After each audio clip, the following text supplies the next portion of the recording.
is open for Newton. Thank you for pressing record. And so let's get straight into it. And of course, we're also joined by people who have applied in the past and have been successful. And we will therefore be introducing Neil and Sifiso later on. But let's kick it off with Hlonipile Gabela, who is the project manager for the Pesp 6 from the National Film and Video Foundation.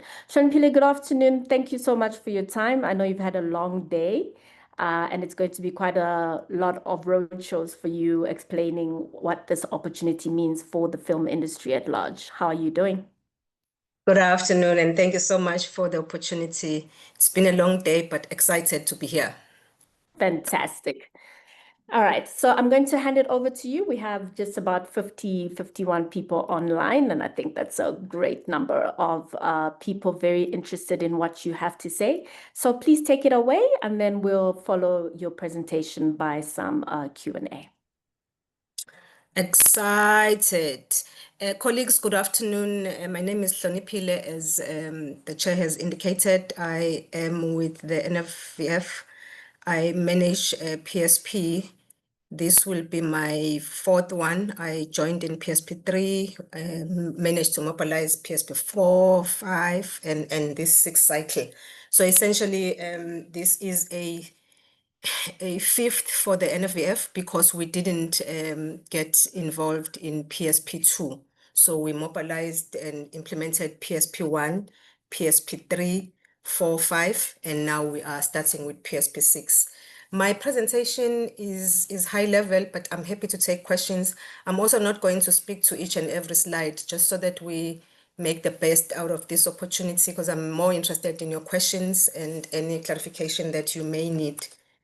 I am trying to move to the next slide, and it doesn't want to move. And when I did it earlier, it moved. Just 1 second, colleagues. Maybe I'll have to stop sharing and start again. All right, thanks, Hlonipile. Let's try that. And colleagues, please feel free to just think up some questions, post them in the chat, or just raise your hand after Hlonipile's presentation.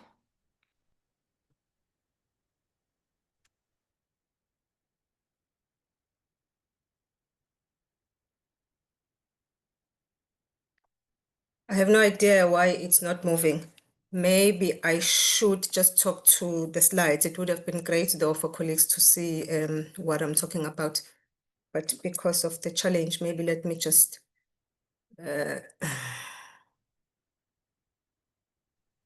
Just troubleshooting a little bit, that while you're talking to it, maybe somebody else can receive the deck and see if they have any joy. Just in case. Okay, let me speak to it, but let me also email it to one of the colleagues. Yeah, you can. Or the host, sorry to interrupt. Maybe the host, DFA host, can share the presentation.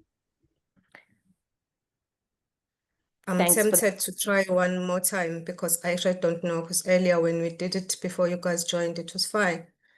Let's try again one last time. Putting out good vibes. Yay! Yeah. Yeah, that time, lucky. So colleagues, sorry for that glitch. So as I was saying, this is our... Are you able to see my screen? We can see it. Yes. Okay. Brilliant.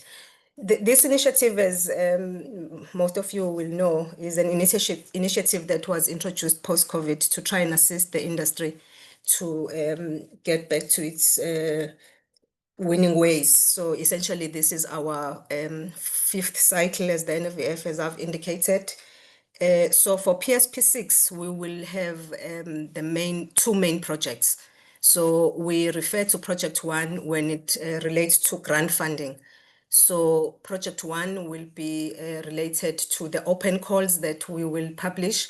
The first one being yesterday's call that was published for projects that relate to the Stream 1, but Group 2 and Stream 3 stream 2 and 3. I'll talk to that just to simplify what that stands for. But I wanted just to touch on project 2 in case you get to hear about it. So as part of the offering for PSP 6, we will be including the internship program. But this program will not be through an open call or anything. It is really support that we give to the department through an internship program. So it's not an opportunity that is available to colleagues in this call. But there are 2 projects, just in case you get to know about it in future and somebody mentions it, at least you have an idea. We started doing project 2 in PSP4. We've introduced digitization to the industry where the interns are trained and they are supported as they digitize films and videos. So in PSP4, it was introduced. PSP5, it was also part of the offering, as it will be part of the offering in PSP6. It sets aside some of the budget, and interns are paid stipulated stipends, and they are employed for 12 months, which is a great opportunity for those qualified young graduates who do not have opportunities to actually make a decent income, or at least an income that is done in a good way. So let me touch on what I referred to as project 1. So this project 1 will be more or less the same as we had in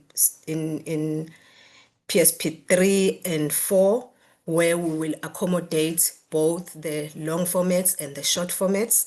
And the call that we published yesterday speaks to this particular slide, where we will have stream 1 that is non-themed, so it's production with all those different genres, long formats, features, TV films, short films. So everything that we've had, and colleagues that have received the funding will know that in PSP 3 and 4, we accommodated everything, but because of the short period of implementation in PSP 5, we only focused on short films or short formats when it comes to stream 1.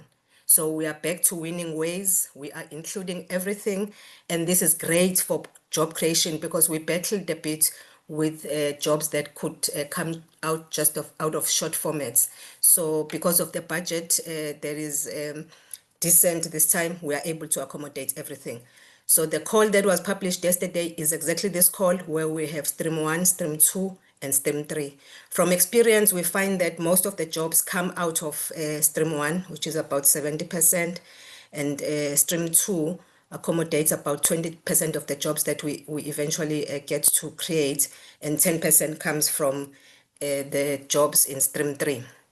We are going to have the tiers that we've had previously, where there are 3 tiers in stream 1, where we are looking at experienced filmmakers in tier 1, those at least that have successfully done projects that are commercially viable.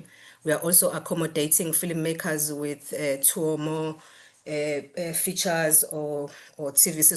So the filmmakers that are not yet tier 1 but are able to show the products that they've done, which is more than the number of more than 1 or 2 feature films.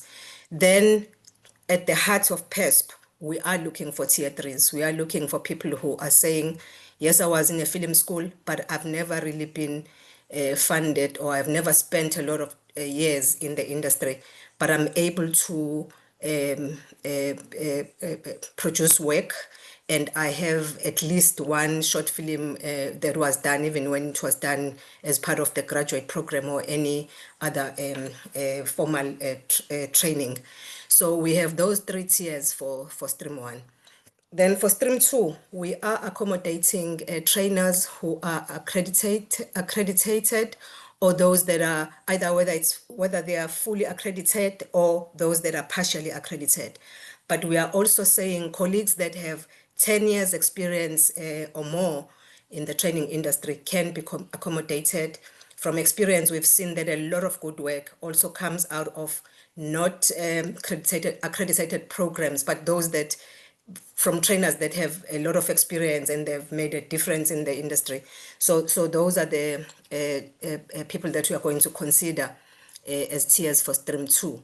And for stream 3, we're looking at tier 1, the established filmmakers, and the intermediate one for tier 2, and those that are emerging or that have no experience, no solid experience, but maybe have been in the industry for fewer years than 5 years. The tiers are exactly the same as they have been previously for the colleagues that have applied. The lessons that we have learned from implementing the previous cycles include the fact that there is just not enough time. If you deal with PSP implementation, it's very time sensitive. There is a lot of reporting that is needed to account for the funds. And it does mean sometimes that a lot of work needs to be done. You know, there's a lot of pressure to deliver the product or the films. Then in terms of gap funding, we've had problems where in the past colleagues would have received an indication that they would receive funding. So they apply for Pesp, but only to find that the other gap funding doesn't come through on time. And because of the time-sensitive nature of the Pesp project, it then creates problems. So it's one of the key learnings that we've also adopted as we implement PSP6.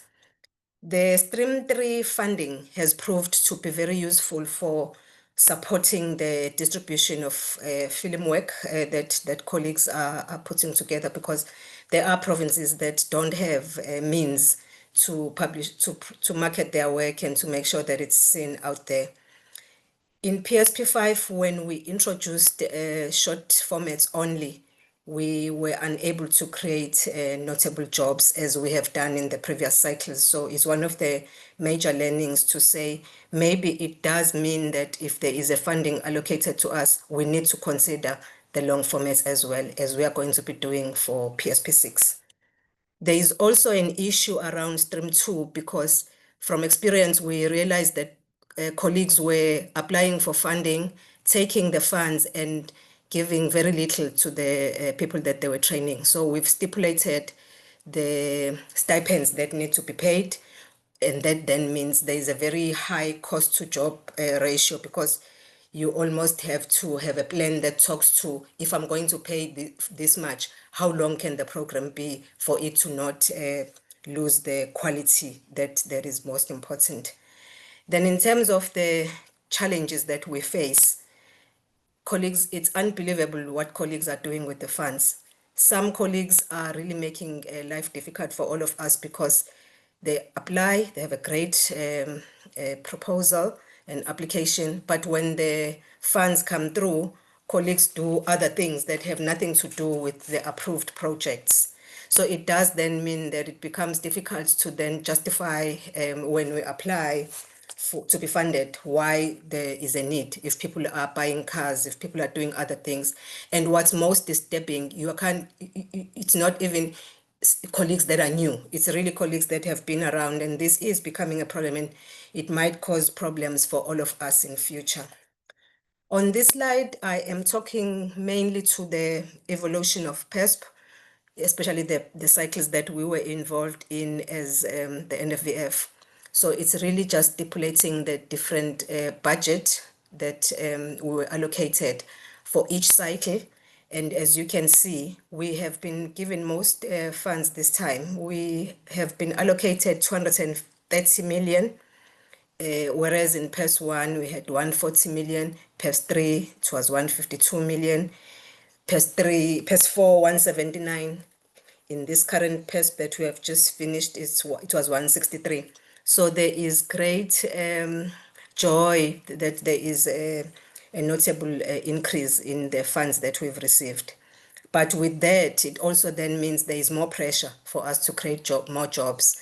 There's also changes around the implementation period. So when you look at what was allocated as implementation time for PSP1, everything was done in 3 months, which was not enough, especially for Stream 1, for production work.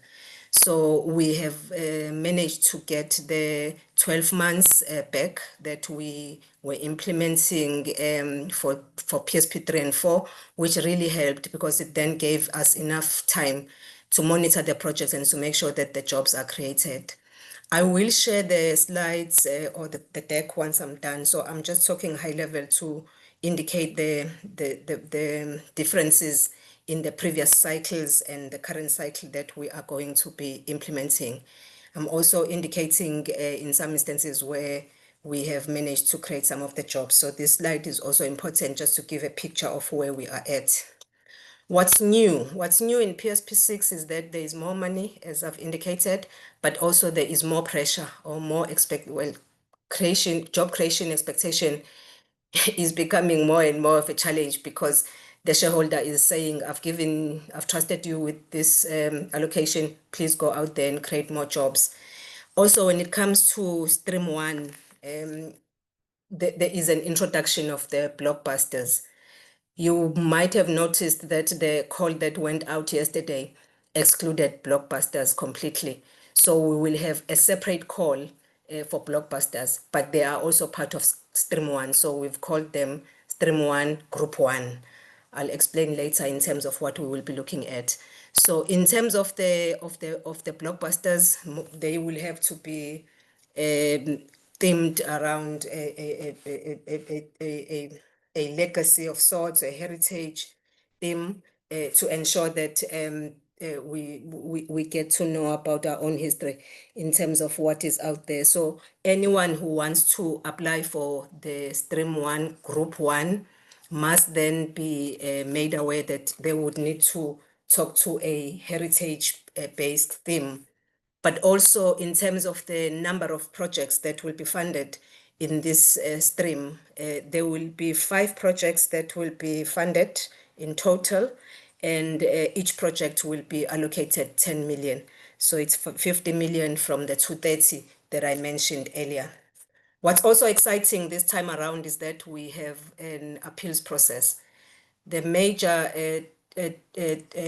critique that we've received around Pesp implementation was the fact that even in valid cases where we would have made a mistake or the system would have made a mistake, colleagues were penalized. So because there was no Pesp appeals, because the shareholder was saying this is a special project, there are no funds.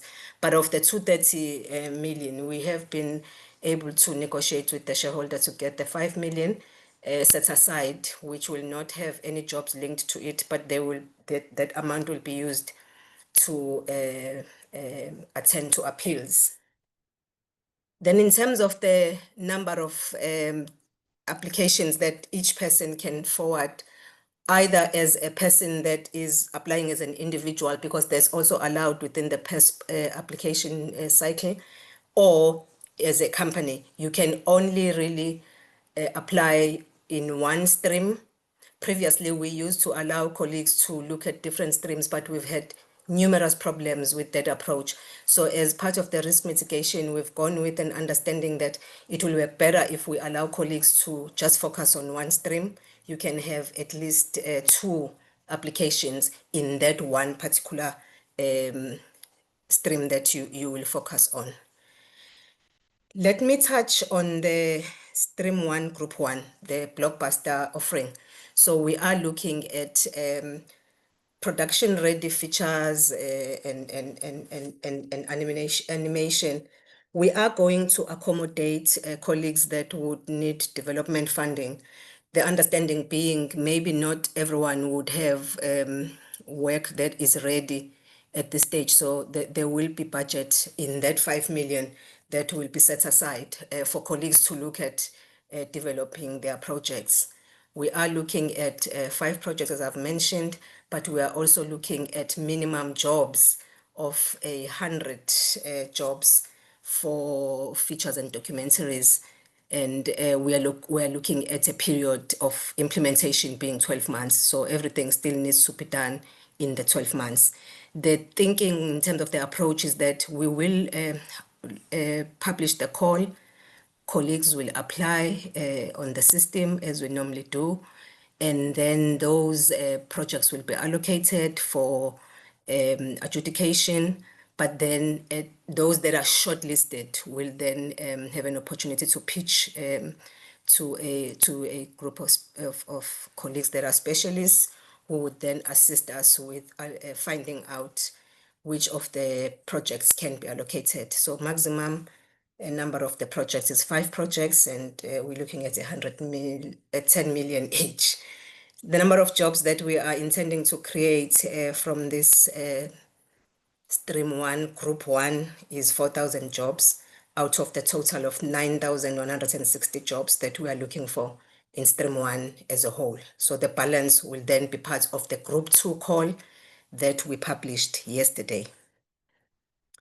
In Stream 1, Group 2, we will be accommodating long formats and short formats, as I've indicated, but there's a slight change with the number of jobs. So please, colleagues, be attentive when you do your application that unlike in PSP 3 and 4, where we were still saying 10 jobs per project, we are now looking at splitting the project. So those that are long formats, we will be looking for a minimum of 20 jobs. And those that are short formats, we will be looking at 10 jobs. The period is still the same, 12 months.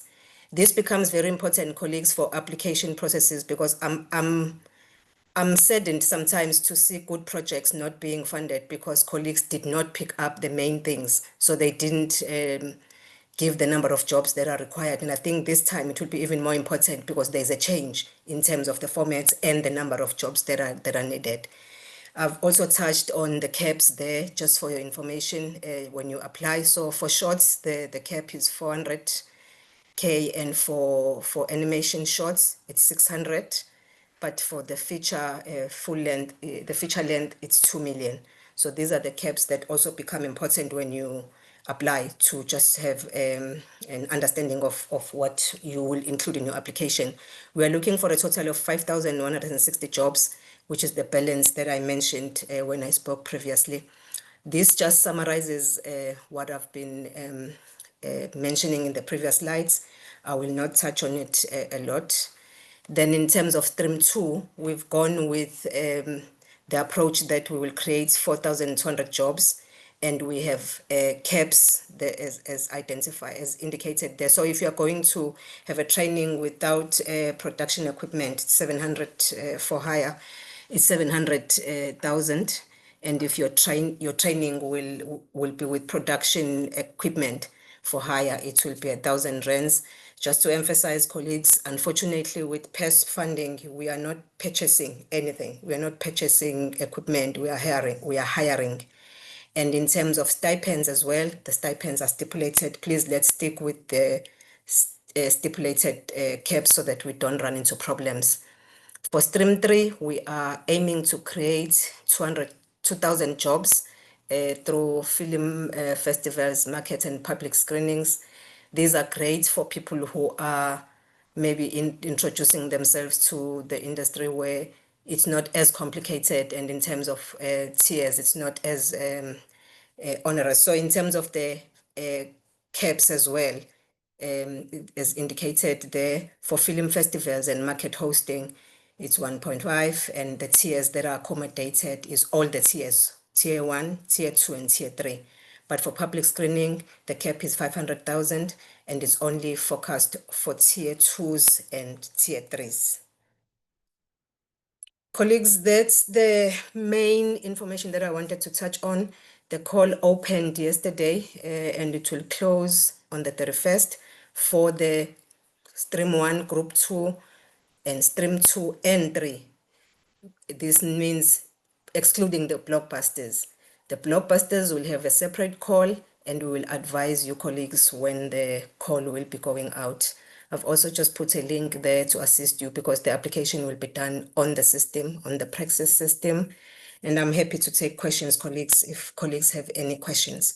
Thank you so much, Chair. Thanks, Hlonipile. Thank you so much. I think all of us are happy to see the allocation funding go up, as well as seeing that we'll have 12 months to be able to implement all these projects.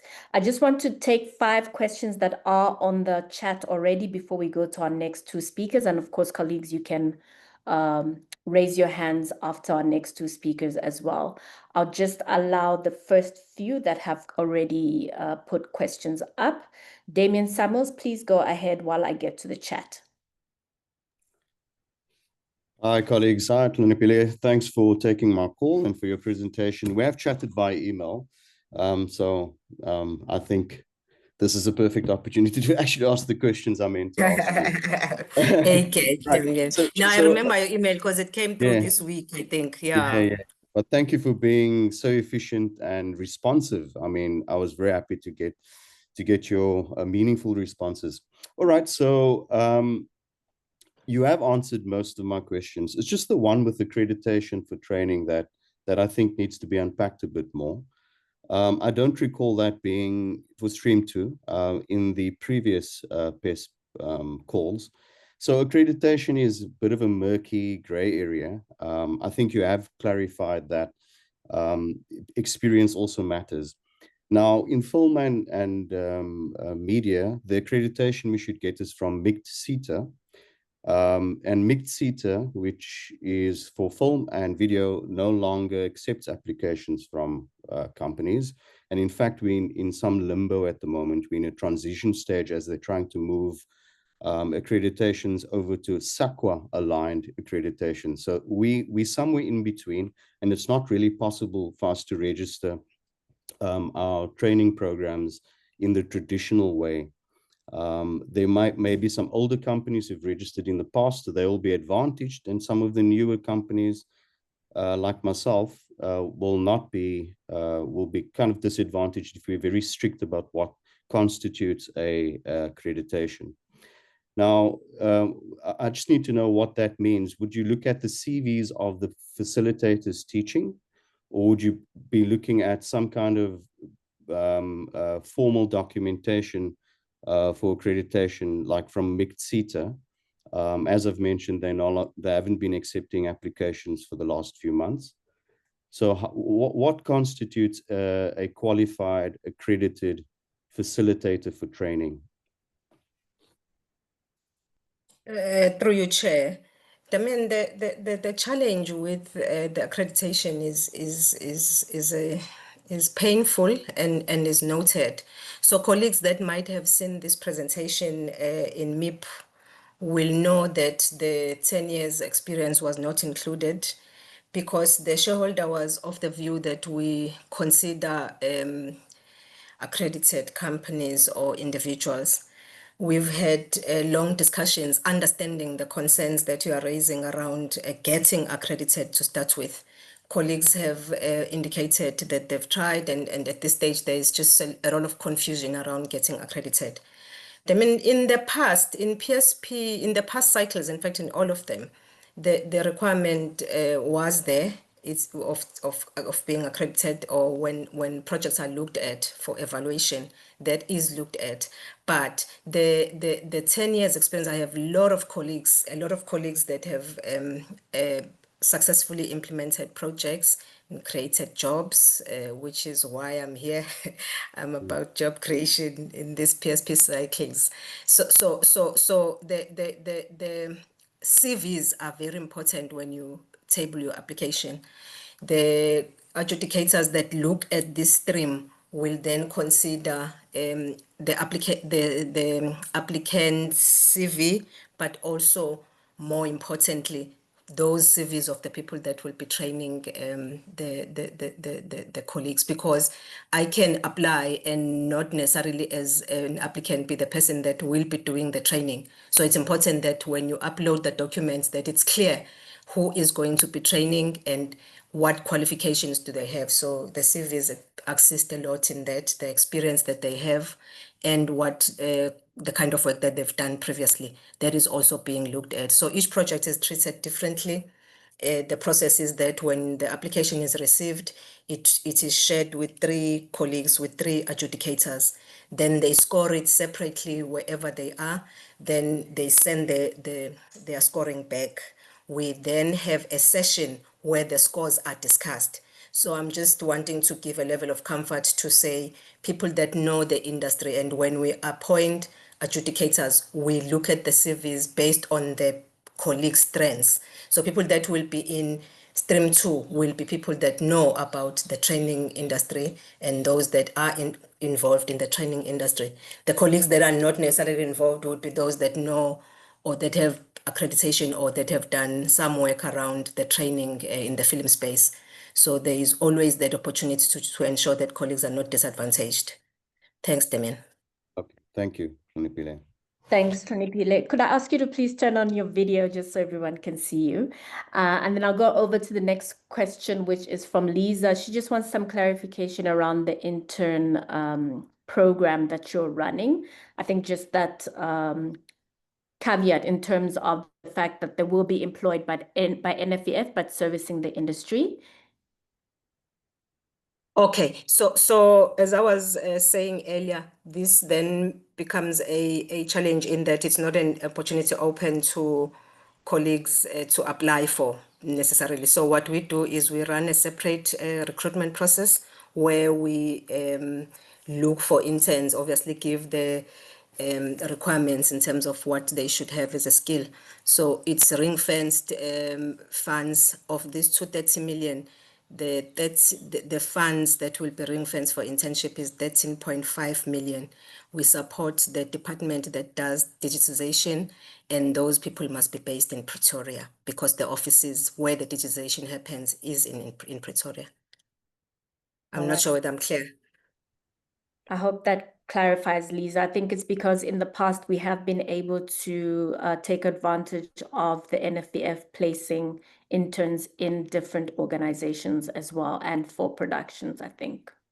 Okay, no, in this case, definitely not. Okay. There will be a separate process completely that is followed to find the interns. Thank you. And then Paul would like to know what happens if nobody appeals. Will that budget be reallocated? It's a difficult one. People will appeal. People have been appealing even without the budget. But a short answer, we would be guided by the shareholder because these funds have been set aside and they are at this stage not part of the actual allocation that will be considered for projects. It will also be a bit difficult because remember the appeals may come at a point where the process is complete. Allocations have already been concluded. So my sense is that if there are no appeals, the shareholder will then guide us on what to do with the funds. Thank you, Hlonipile. I'll hand over to Sylvia Fallenhoven. Please go ahead and ask your question. Just two things. The one is I'm not clear about the cap for feature documentaries. And the other thing is last time when I applied to PSP, my application was considered non-compliant because my trading as name of my company is not the same as my formal legal registered name. Although all the other normal Nfvf applications I've applied in the same way and it was never considered non-compliant before because of that. So I just need clarity on those two things. Thank you, Silva, for raising that. We've had a lot of challenges around compliance. There is a level of stickiness when it comes to Pesp, in terms of just what is needed. I think initially when, I don't know which, do you mind sharing which PSP cycle it was that you are referring to? It's the previous one, number 5. Oh, okay. I wouldn't know for sure without the detail in front of me, but we've had challenges in instances where in the Nfvf fold, the normal funding, the requirements for compliance have in PSP, we've just made sure that we follow the compliance to the T, and we have found instances where colleagues are saying, I've submitted these documents, but I was able to get funded. But in this case, in PSP, there are challenges. It's mainly the compliance stages. What we've done, Silvia, to make sure that we improve in that area as it relates to PSP is just ensuring that during the application phases, you are in fact going to be in a position now to check if your application is compliant. You can reach out to us. Hopefully we will be able to assist colleagues to check before the actual compliance phase, which will start after the closing of the call, because by then it's a bit late for anyone to be able to be assisted. I do know of cases where in the Nfvf funding, they used certain details and were funded, but also when it comes to the strangeness that is in the PSP cycle, we did find instances where we could not afford to accommodate colleagues. But please do use the opportunity to reach out to us so that we check before, because the compliance for me is something that we can work around by ensuring that by the time the call closes, we are in a position to have compliant projects. What becomes a challenge, and my 3 years, 4 years experience has told me that most colleagues leave the application process to the last minute. So you try to apply last minute, we can't be able to assist you because it's too late. And remember, we will be also involved in the road shows. So it does become a bit challenging to assist colleagues in some instances. Regarding the cap is 2 million, Sylvia, 2 million. Even for documentary?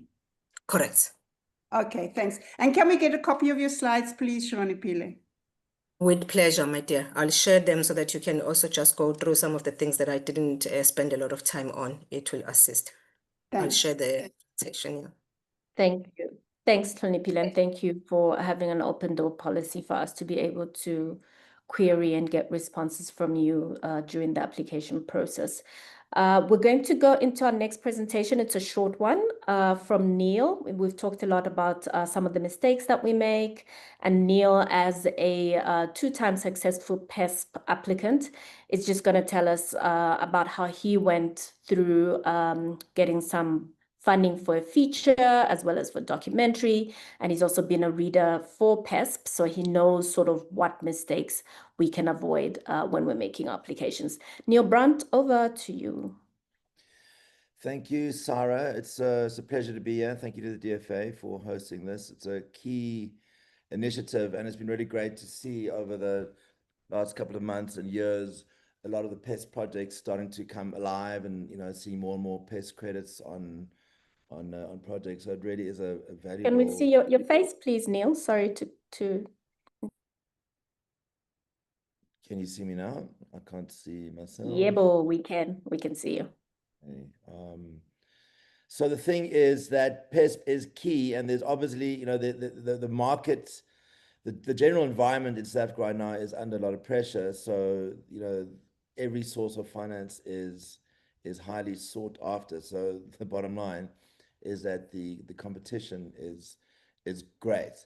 So it really is in your interests as an applicant to really pay attention to the process, and not be not taken for granted, and really take the time to make sure you are compliant with all the key points that's been outlined, because those can really trip you up. And I think there can be frustration when basic things have not been done, and an otherwise great proposal doesn't go through. So that, and there's I guess the main mistake is lastminute.com.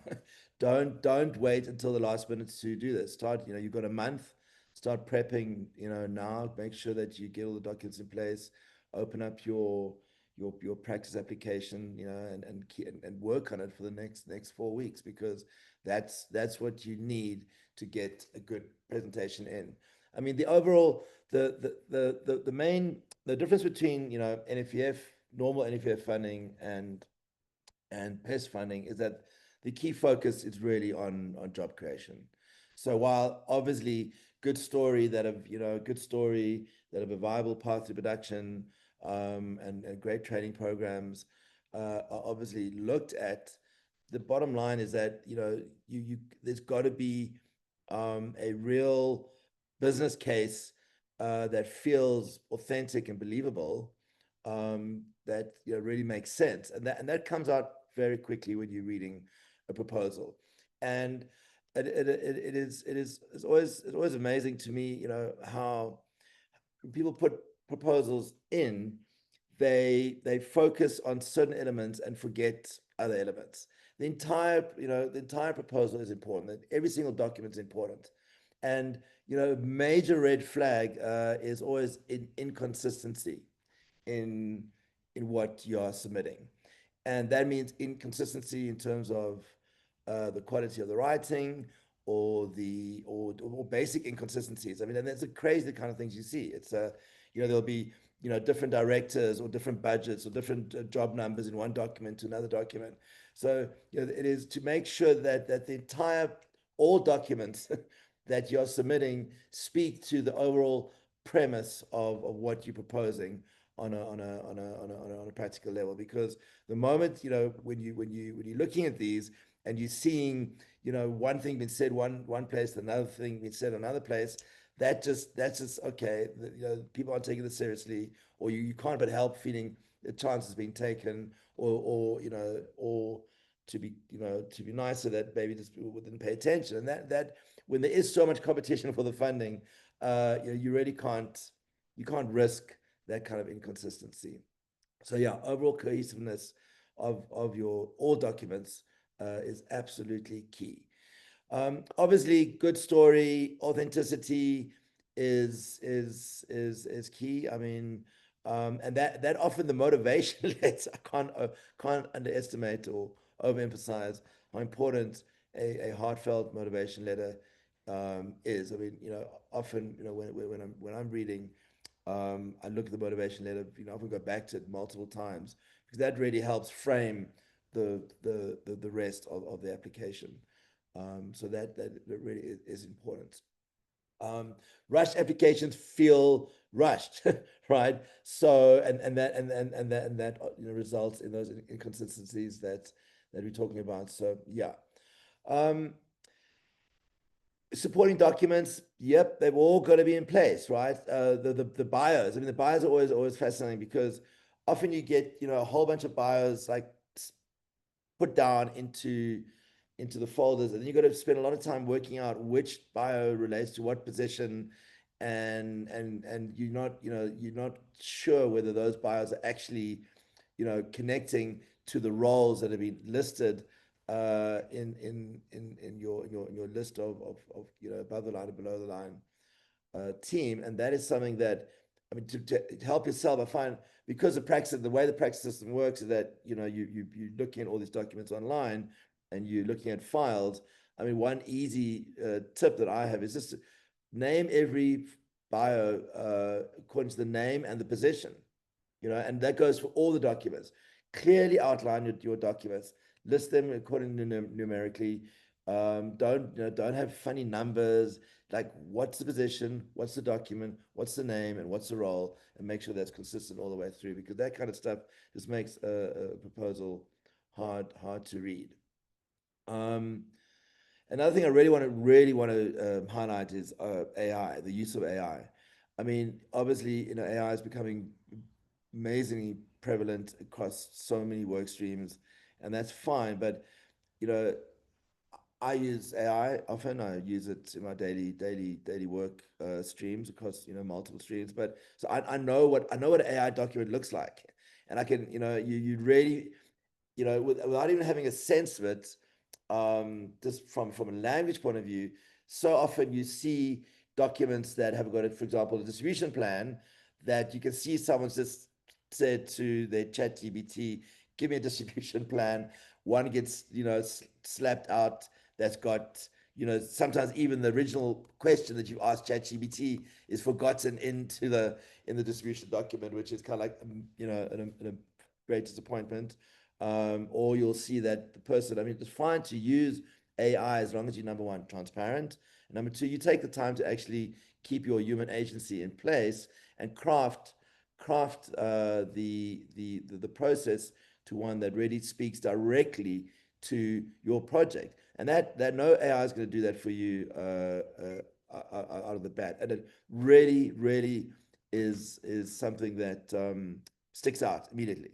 So don't think that you know, it's great, I'm going to get AI to write my distribution plan. And we often find that a lot of, you know, a lot of the supporting documents, you know, there's a great authentic motivation, or there's a, you know, there's a great premise for a project or a great treatment. But then in a lot of the supporting documents, it's been slapped out at last second using AI, and it's not relevant to South Africa, or it's got lots of, you know, American references that don't speak to your story or your distribution plan, and that just sends red flags all over the place. Yeah, I mean, back to those CVs. I mean, it's really great that there's minimum thresholds, because one of the things that is very frustrating to see, you know, you know, the producer, the writer, the director, all paying themselves tens or hundreds of thousands, and then all the interns are getting paid, you know, a subsistence wage of 300 Rand or something, you know, and that is, you know, it's not a good look. And I think that a package that respects the entire crew value chain and is diversified really just helps, you know, make one feel that this is a package that is bringing a respectful environment in terms of what people get paid, and that there's not one section of the proposal that's trying to, you know, skim off the top, because, you know, and this is something I think that Pesp has cottoned onto, and really needs to really give that some thought and make sure those numbers are working, those fees are working, because it doesn't stand you in any good stead. Yeah, and you know, the bottom line is that keep it real. The, you know, proposals that have been shown love and attention and are consistent and, you know, are transparent about AI and are not sloppy, and where those ones, you know, have got a good chance. And I think that that's just something to really keep in mind. You know, just do the work. This is not something that it's an important project. It's, you know, our taxpayers' money after all that's paying for it, and I think we should all really, you know, make the best use of the opportunity and use this money to leverage our projects for the sake of the industry. So good luck to everyone, and I'm happy to take any questions. Thanks, Neil. Thanks so much. Just reminding us about consistency and using this month that we have to apply very well. Start certifying your documents and everything now, and start lining up everything so that you not have enough time to put the meat on the parts of the proposal where it matters the most. Our last speaker is Sifiso Khanyile, who's an award-winning filmmaker and archive researcher. Sifiso Khanyile, and he's also a member of the International Emmys. Sifiso is here to talk to us about creating a winning application, something he's done a few times with funding from the National Film and Video Foundation. And after Sifiso, we can take a few more questions for Hlonipile Gabela, who's still here from the Nfvf. Sifiso, over to you. Hi, thank you, Sarah, and hi, everyone. Good afternoon. I pretty much have the, you know, more or less the same notes as Neil, but I'll try and put in a bit more detail. I've also kind of been a successful applicant 3 times, 2 times for documentary film work, and most recently for an archive festival, which we had for the first time this year. Hopefully we'll have it every year going on. I think there's also, you know, kind of like machinations or the workings that happen behind the scenes, because I've also worked, I was still saying that I was been a successful applicant, but I've also sort of sat in adjudication meetings. I've been a reader or an evaluator for Pesp along with Neil. I haven't done it maybe in 2 years, but I did it for, I'd say, the first 3 years.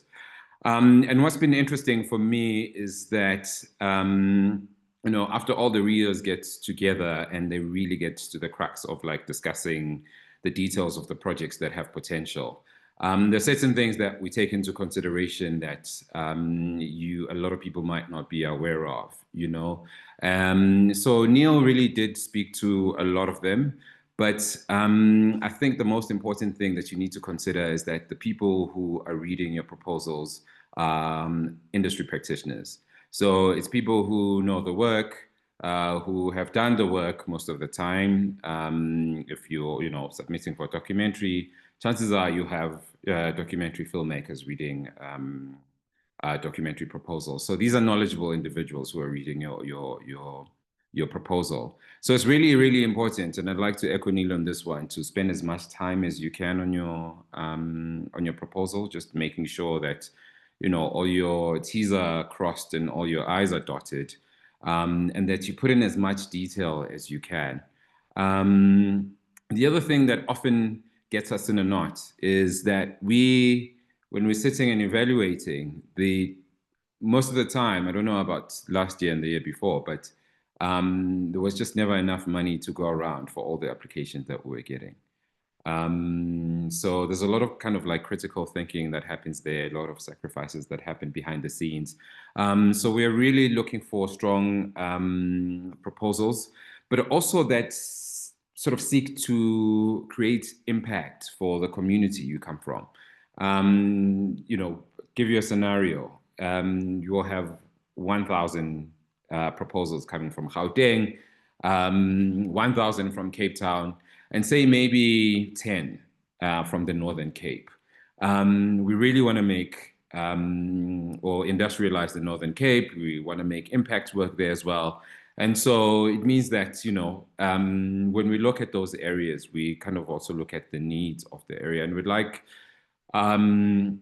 for, you know, people who are submitting proposals to have this in mind with the different streams, just about the impact that your application or, you know, the work, if approved, could make to your community.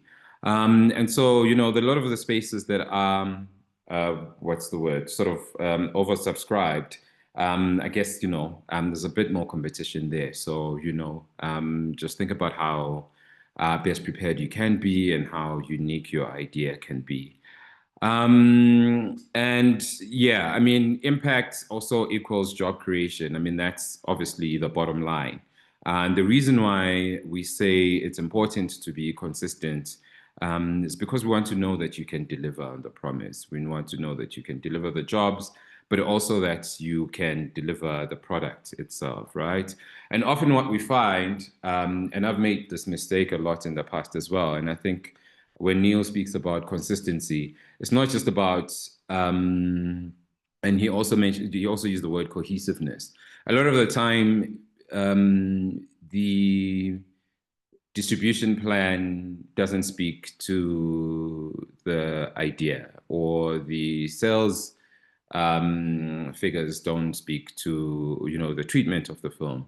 So the consistency in this case for me always means that if you're saying that you're going to make an art house feature film, but, you know, all your sales figures speak to the box office and you've got big numbers, and you also, without a pre-sale, mentioning, you know, Netflix or Showmax in your distribution plan, those gaps are going to show. We're going to know about them. So do as much research as you can into, you know, what kind of films, which different platforms speak to what kind of films.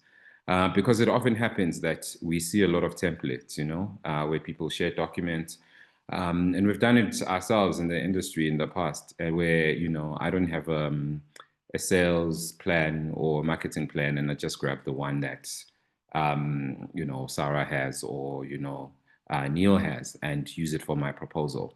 So really see that it speaks to kind of the consistency of your proposal, and it is honest. Honest to the idea itself, right? I mean, to your project conceptually, whether it's a film or, you know, it's a training program.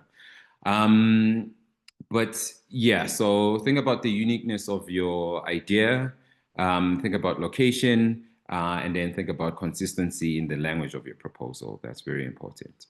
You need to communicate your vision in a sort of like a compelling way as well. And that's, I guess, you know, you're trying to, I guess, again, you're speaking to people who are knowledgeable, like Neil Brandt, and you want to get, you know, grab their attention. Yeah, the idea needs to be compelling. So there are people who, you know, will sort of focus on just, you know, sort of like the bottom line, which is the, you know, the jobs, you know, we want to create this many jobs. But like I said, there might be a first phase of evaluations. And in the second phase, that's when, you know, ideas are really sort of battled out in terms of which ones will be approved and which ones are not. And sometimes, you know, because not everyone can get the money, you can have a really good proposal and still not be the best.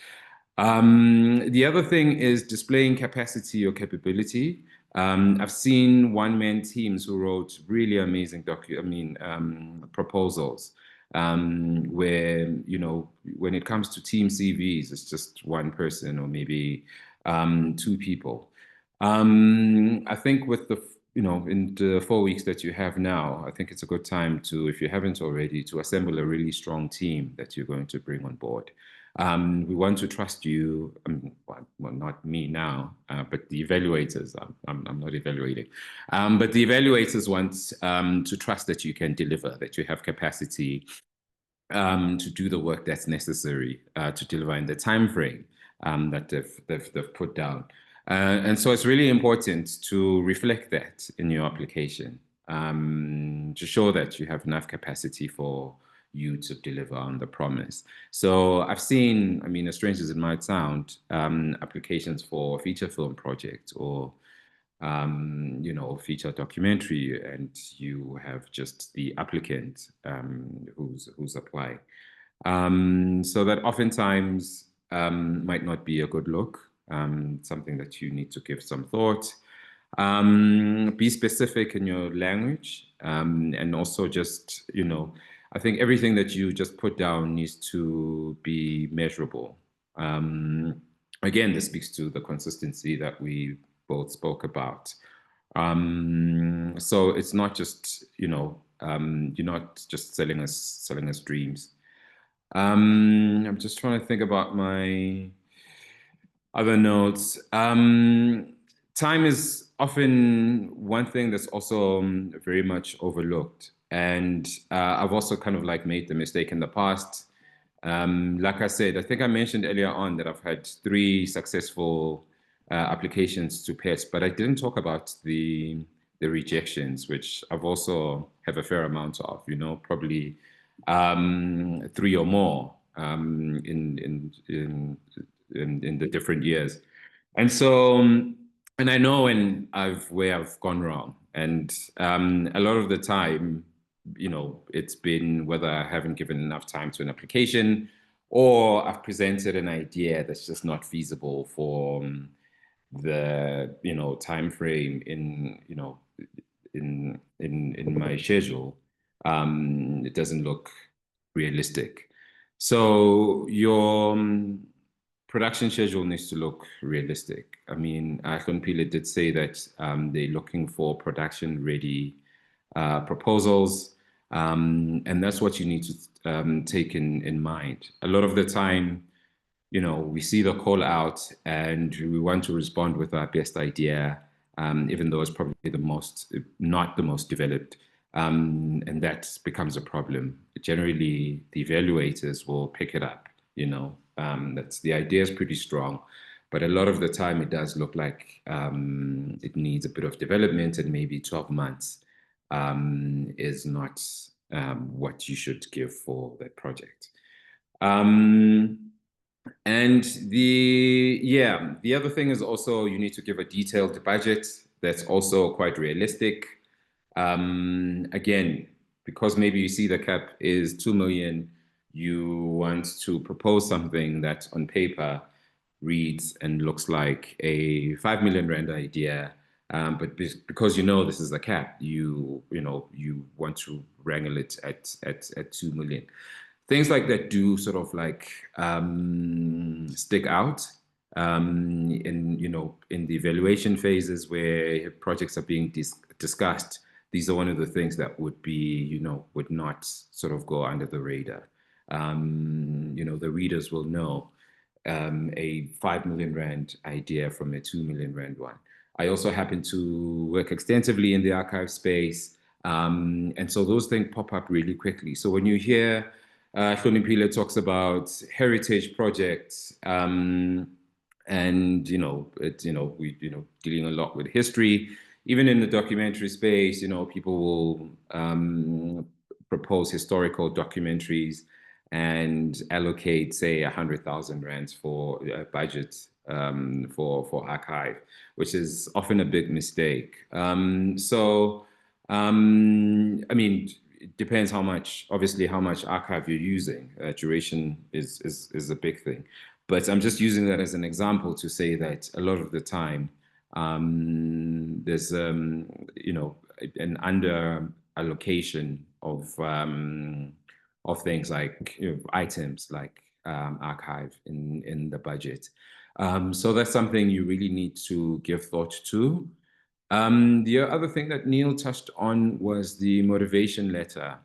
I think it's also maybe not so much in the last few years, but I think over the years, progressively, Pesp has taken evaluation very seriously, you know, reporting and evaluation very seriously. And I think this is something that you could also speak about in your motivation letter or somewhere in your proposal, what your plan is for reporting and evaluation for your project.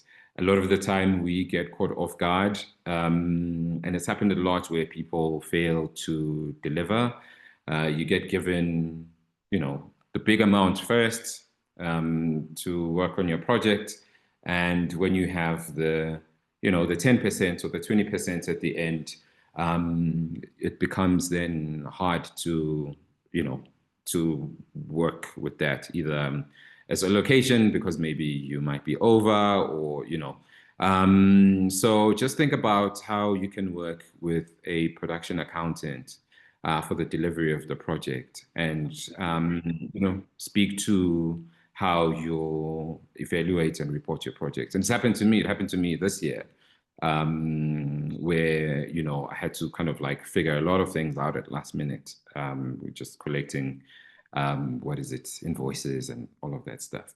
So that's something that you also have to take seriously, evaluation and reporting. And yeah, I spoke about the detailed budget that's realistic and the timelines. Yeah, I'm not sure if there's anything else that I missed or if there's anything that maybe Neil wants to touch on now that we also both spoke from a reader's POV. Thanks. Sifiso, thank you so much. I think just in the interest of time to give Hlonipile a little bit more time with us to answer the other questions that colleagues have posted. I know that we are out of time already. So thanks so much for staying a little bit over with us, Hlonipile. And also I see you have answered a lot on the chat. So there are some questions people might have that are already asked on the chat, and Hlonipile has been answering them through text responses on the chat. But maybe let's just respond to 5 more, if that's okay with you, Hlonipile. And colleagues, please, let's just understand that we are over time. Sorry, Chair, may I request that you indulge me? I actually have to dial out now. I have tried as much as possible to give responses on the chat box. Colleagues will still have an opportunity because we'll be doing road shows. There will also be virtual conversations where we will arrange to share more information. I suggest that maybe we consider those avenues. It's also maybe more realistic because we can't cover everything in one session. But I wanted to just thank the colleagues for the opportunity, but also to emphasize that the application is open, the process is open. Let's start today, colleagues. It becomes a problem when at 5 to 5, people are still phoning and asking questions on the last day. And it also gives challenges with the system because then yeah. And I don't know, because we say this all the time, but I know that some of the colleagues hear us, but they don't hear us. But please, for your own good, try and start early to apply so that if you have questions, you can reach out, you can be guided, because it's in our interest that we get colleagues to apply. I also wanted to emphasize that it is a competition. I think one of the colleagues that were talking to the actual adjudication was mentioning that it's almost a competition, because for some of the colleagues, this is what they look forward to. The people will apply in numbers. So if we look at what is available, I mean, the demand is much higher than the available budget. Yes, we are excited that we now have 230 million, but in PSP4, I actually did an exercise to check how much we would have needed to accommodate everyone that had applied. the figure was around 4.4 billion. It's that big. So if you have 100 or 200 odd million, you are nowhere close to addressing what is out there. So please, let's also understand that even great projects sometimes are not funded just based on what is available on budget. It's really a matter of putting your best foot out there. And if you get funded, it's great. Let's focus on using the funds for what they are approved for. Please, colleagues, because that will assist us to have perhaps another cycle. Even this one, we're not sure that we're going to have. We're excited that it's here. Let's make the best of it. May I please be excused, colleagues? Thank you so much for your time. Thank you, Hlonipile. That is Hlonipile Gabela, who is the project manager for PESP 6. Please make sure that you start your applications as soon as possible. Hlonipile, we appreciate your time and we'll see you on the road shows and on email. Thank you, Chair. Colleagues? Thanks, colleagues. Good afternoon. Thank you so much. Thank you. If there are any specific questions for Neil and Sifiso, please go ahead and ask them. I see on the chat that there is one from Baleza. She wants to know for a historical feature. Oh, you've already responded to that. I'm too slow. But if there's any other questions specifically for Neil and Sifiso, colleagues, please go ahead, raise your hands or ask in the chat. I think we can just stay a few more minutes if there's any pressing or burning questions that they can answer. Go ahead, Nikiwe. Thank you kindly, and I want to just say thank you as well to everybody for the extraordinary contributions. I wish I could say that I was equally as experienced as all of you, and I've only got, some web series experience. And does that mean that I've got enough credibility to apply?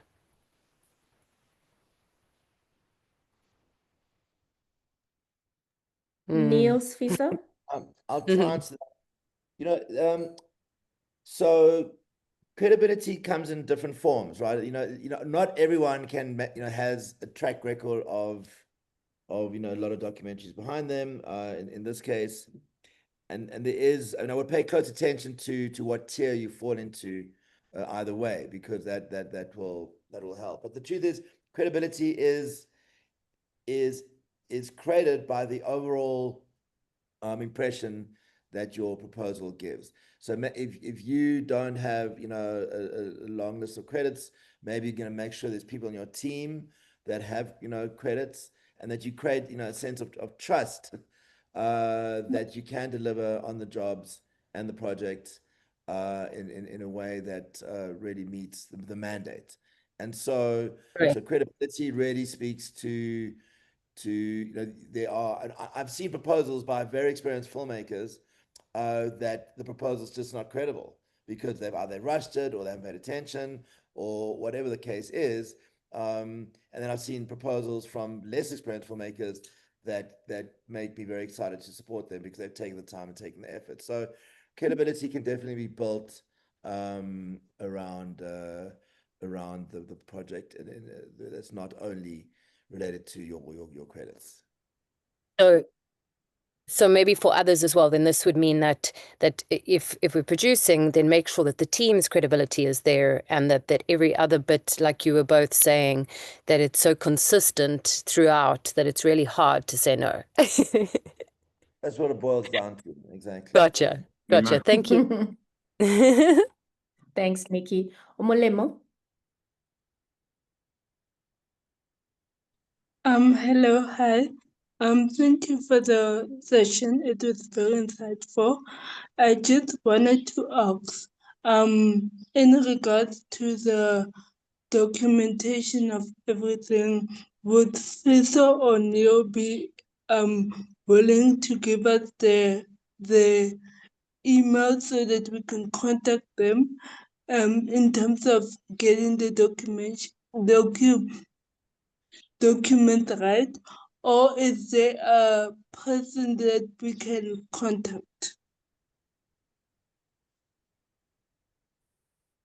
I mean, I think that's a question for the DFA. I mean, the DFA is a resource, and the whole point of the DFA and these kind of platforms is that, you know, that membership of the DFA is a supportive community to help. And I know, and I mean, maybe Sarah, you can speak to that, but there are often, you know, if not us, there are other members, you know, on the WhatsApp group, on the email list that are willing to help. So in the interest of community, I'd strongly recommend that if you're not part of the DFA already, then you join and then tap into that community for assistance on many different elements of not only this, but in other work you may be doing. Yeah. Omolemo, please feel free to. Yeah, I would go ahead. like to, just like to say the same thing, or just echo Neil in that, Omolemo. So, you know, as individuals, we might be submitting applications ourselves. We might be working as readers, as adjudicators. So it gets a bit complicated because then, you know, there might be conflicts of interest. And I think that, yeah, maybe this is something that needs to be taken up with the DFA. And through those channels, then, you know, they can pick the members, which might be one of us. Absolutely. Omolemo, I've sent you a message just giving you our info at DocFilm SA email address. Please feel free to write to us and we'll make sure that you get the assistance that you need. Thank you very much. There's one last query here for you. As an independent producer, Mpo wants to know that they have an SPCV company, SP Special Vehicle Company, I guess.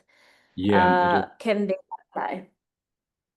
Oh, I don't know why that question is for me, but I'm assuming, yes, I think Hlonipile would have been best to answer that question. I'm not sure. Neil, do you know if SPVs can apply? The last time I checked, the answer was yes, but I don't know what's changed in the last little while. I don't see why not, but I think that's a technical question.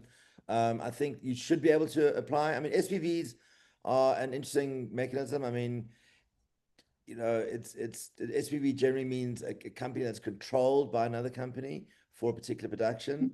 And I think there are cases that would be permissible, but then there's got to be that consistency in your application. So the company documents need to speak to the applicant, need to speak to, you know, there needs to be that cohesiveness across the application, and then an SPV should work. But I would double check that with the Nfvf. With the Nfvf. And also, I mean, I'm not sure what the shareholding of your SPV looks like. I mean, the people who create SPVs for international co-production, for example, where, you know, it's I'm not sure what the reasons are why you have an SPV. But yeah, maybe just take it up with the Nfvf, because then we might say yes, and it turns out that other directors of the company are outside the country, and most of the project is happening outside the country. So yeah, I'm interested as to why it's an SPV, but I think the Nfvf would be the best to answer that. All right. Thanks so much, everyone. And thanks so much to sorry, someone's got a last question here on the chat. Sifiso says they have 10 concepts that they've published as short stories and they want to turn them into short films. Do they apply separately or group them together?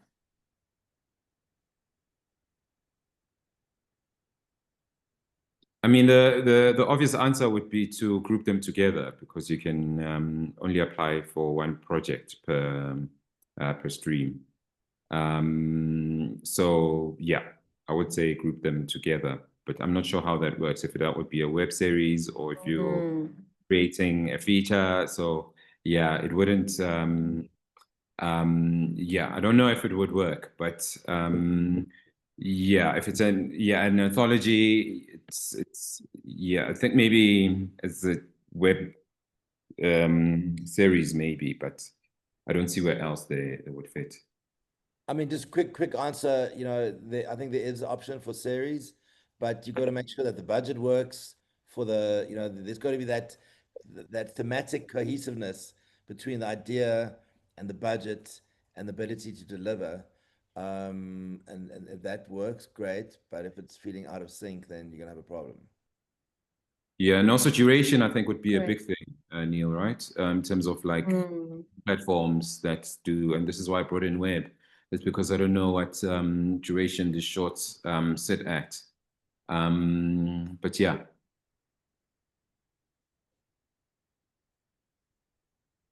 All right, thank you so much, everyone. The sun's set, and Sifiso and Neil, thanks for your time and sharing your knowledge and experience, and also to the DocShare team who will be running a lot of these sessions. There has been some funding allocated to make sure that we give you practical, legal, and ethical guidance as you apply for projects, and also just really create a community that is sharing knowledge and helping each other along. So please look forward to all the other communications around the upcoming sessions that is being run by Alet and the team. And thank you so much. Good luck. We'll share the presentation as soon as Hlonipile sends it to us. Good night, everyone. Thank you. Thank you, Sarah. Thank You're you. Cheers. Bye. Thank you. Thank you. Cheerio. Thank you, everybody. Join Thank the you. DFA. Viva! Bye. Yes.